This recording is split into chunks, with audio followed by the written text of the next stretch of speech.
Hi, I'm Ramon, Hey, my name's Mim Shaikh. and today we're talking about coming out about mental health.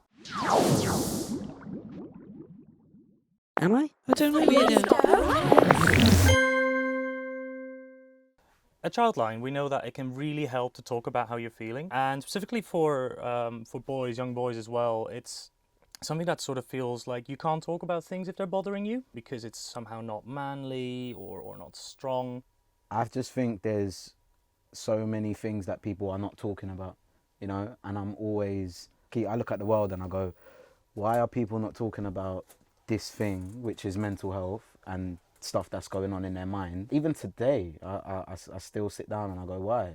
And there's so many reasons as to why. And I think being a man in 2017, in this day and age, especially a young man, it's so difficult for you to open up about your feelings to your fellow male companions because automatically you're going to turn around and think they might judge me.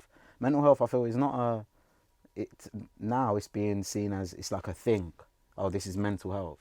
Mental health is just, it's like your regular health. It's like physical health. There's just different aspects to it that I feel people aren't openly discussing as I feel like they should do. Yeah. Given that you did your video about speaking out, what was the response to that? And as soon as I shared it, I had people, with that video in particular, because I've done a few others, but that one, I had people who I talked to messaging me and being like, man, I just shared your video and one of my friends just got in touch with me and opened up about everything she's been feeling like. And I had no idea that my friend, a very close friend, is going through all of these things. Yeah. So people were very thankful because it turned around and it allowed for them two people to connect more and become even closer than they were before. But many people feel like it's something they need to keep very close to their chest. Exactly, and I'd say to that though, people who can't do that, there's also other means to still express those feelings that you have out. Like what?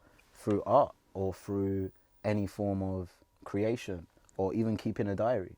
Write a letter to somebody that you've wanted to express these feelings to. I done that with a letter to my mother and it done wonders. But I would also say maybe even writing the letter without sending it can Yeah, already be a of really course. strong way of expressing what you're feeling and maybe even understanding what you're feeling by Yeah. just putting it into words. 100%. A reason maybe not to open up about how you're feeling with your mental health could be a fear of being labelled. We go through certain things and we just are the way that we are, and then we go and see a doctor and then they turn around and say, okay, you've got schizophrenia, or you've got anxiety, or you have OCD, or you have all of these, you're suffering from depression.